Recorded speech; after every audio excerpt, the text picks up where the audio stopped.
Semalam saya ada buat satu video berkenaan dengan kalau nak ambil MC kenalah melalui panel klinik.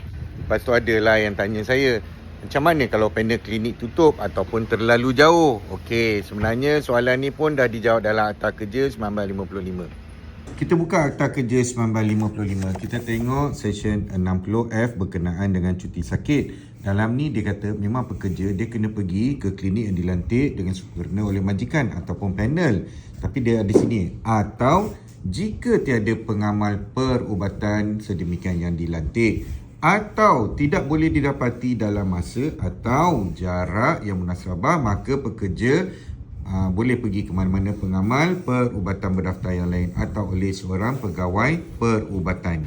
So kesimpulannya, kalau syarikat tu dia memang tak ada panel klinik, ataupun ada panel klinik tapi terlalu jauh, ataupun panel klinik tu tutup, jadi maknanya bolehlah pergi mana-mana klinik.